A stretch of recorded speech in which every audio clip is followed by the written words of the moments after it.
Welcome, my friends of the interwebs, and welcome to my very much requested video on fracking gas wells, natural gas wells.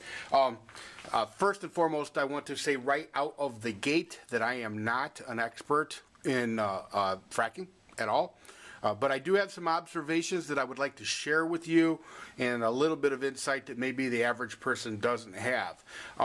Before I even start all that though, a couple things. One, I want to say that I am not a shill for the oil and gas companies, or service companies for that matter. And there are things about fracking, hydrofracking in particular, that I do not care for. Well, any fracking for that matter.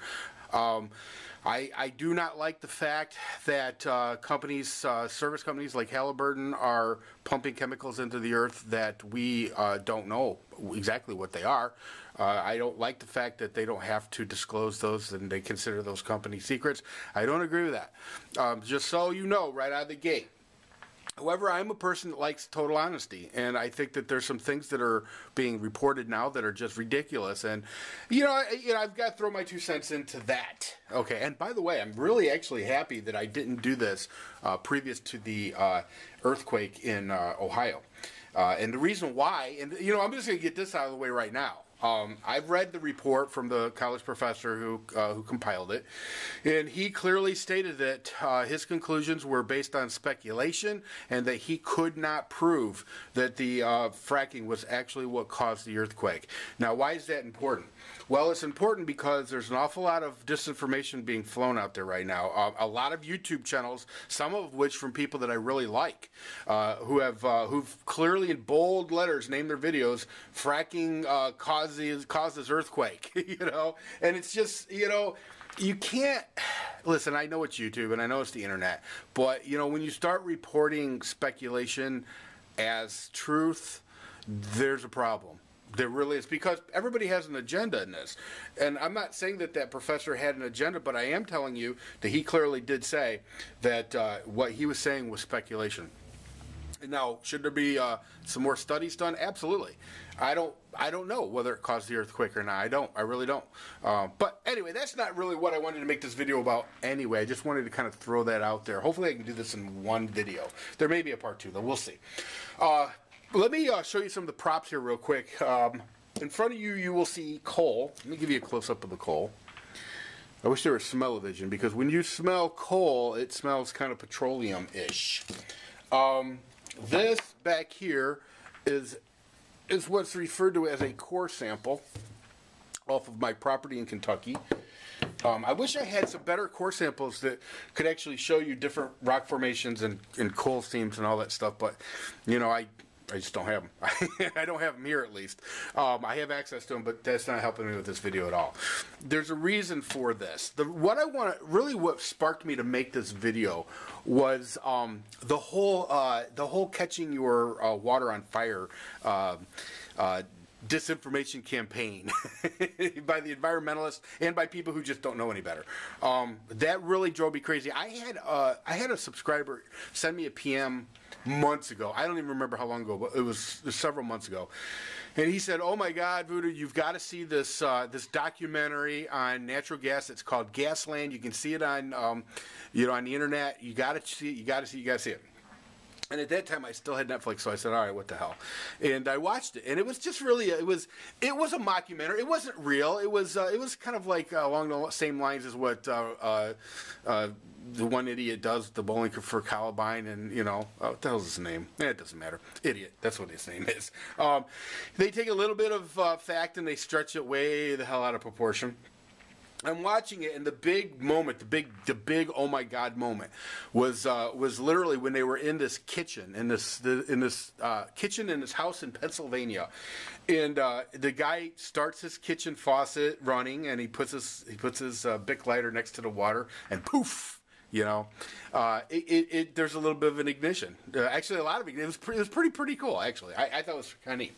But I'm sitting there, and I realized, it dawned on me that people watching this would literally make the connection, because the documentary was pushing you in that direction, that the reason that this person had gassy water now, flammable water, of course the water was not flammable, but the gas that was in the water was flammable. The reason why is because of the fracking. That was the whole purpose of even showing that, because they were trying to tie that into the fracking.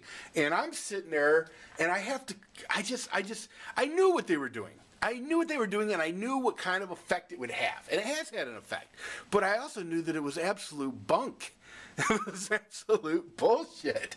Now, was the fact that this water, well, not water, but the gas coming out of this water could be ignited, was that bunk? No, that wasn't bunk. That was real.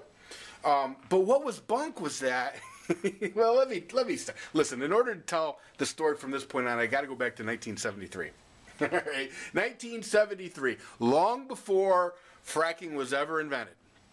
I was a kid, and I spent a lot of my time in southeast Kentucky, and a lot of you who follow my channel know, in a holler. And everybody in the holler had wells.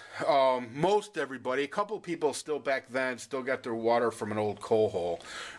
And they would just take a bucket, and the water would collect in this little, basically a house coal mine. And they would bring the water into their house in a bucket that way. But a lot of people had wells. And it was funny because from time to time, either a well went dry or the water just wasn't, it turned bad in one sense or another, and they drilled either deeper or they re-drilled a well. This was pretty common. And I can remember every time somebody would drill a well, the most common question was, how's the water? Did they get good water? And, most of the time the answer was yes, and sometimes, well, it's a little gassy, or, well, it's a little eggy, or whatever, a little much in the middle way. But the gassy thing was what always intrigued me, because I knew that we're talking about a coal-bearing region in Kentucky. I knew that you could do things like have fun as a kid, lighting things on fire. In fact, if you've looked at any of my videos where I'm shooting next to my house. There's one where my second cousin's shooting a shotgun for the first time. That bottomland next to the house, if it rains really hard, it will get a little water built up in it, and you can actually see the bubbles coming up from the ground, and that's gas. So anyway, the reason I have these, let me try to explain this the best I can. If we get close to 10 minutes, though, I'm going to do a part 2. When you're drilling for a well in a coal-bearing region of the United States, now whether that's Southern Ohio or Pennsylvania, where Gasland, the movie was made, or documentary was made, or Southeast Kentucky or West Virginia, whatever. When you're drilling for water, you drill down through coal. Okay. Now, coal will emit what's called coal bed methane. In fact, some of you will remember stories that would talk about old miners taking canaries into the mines with them. And the reason they did it was because canaries were very sensitive to gas. And if you've seen the canary drop dead in the cage, you had to literally haul ass to get the hell out of there. So anyway, coal will emit gas. Okay. Now, when you drill down for a water well, there's a good chance, in a lot of coal-bearing regions, you're going to be drilling through coal, fracturing the rock, because coal is, for all intents and purposes, a rock. Okay. Fracturing the rock by drilling through it. Gas will always migrate to the point of least resistance. So you got your water well drilled here. You're through the coal strata, and guess what's happening? Gas is coming out. Now, some coal is gassier than other coals. Some coal's not very gassy at all. Some coal's really gassy. It all really kind of depends on the seam and what coal it is. And they name seams, by the way. There's the Blue Jim seam, the Straight Creek seam, the Dean Ryder, the Dean seam, Fire Clay. There's a million different names for seams of coal. And every coal is, not all coals are created equal. Some coals are very high in BTU and low in sulfur, and some are opposite of that, and some are gassy and some aren't gassy. And we're already at 9 minutes and 14 seconds. So let me come back with a part B, and I will finish this up. I promise you part B won't be very long. Anyway, I'll talk to you soon.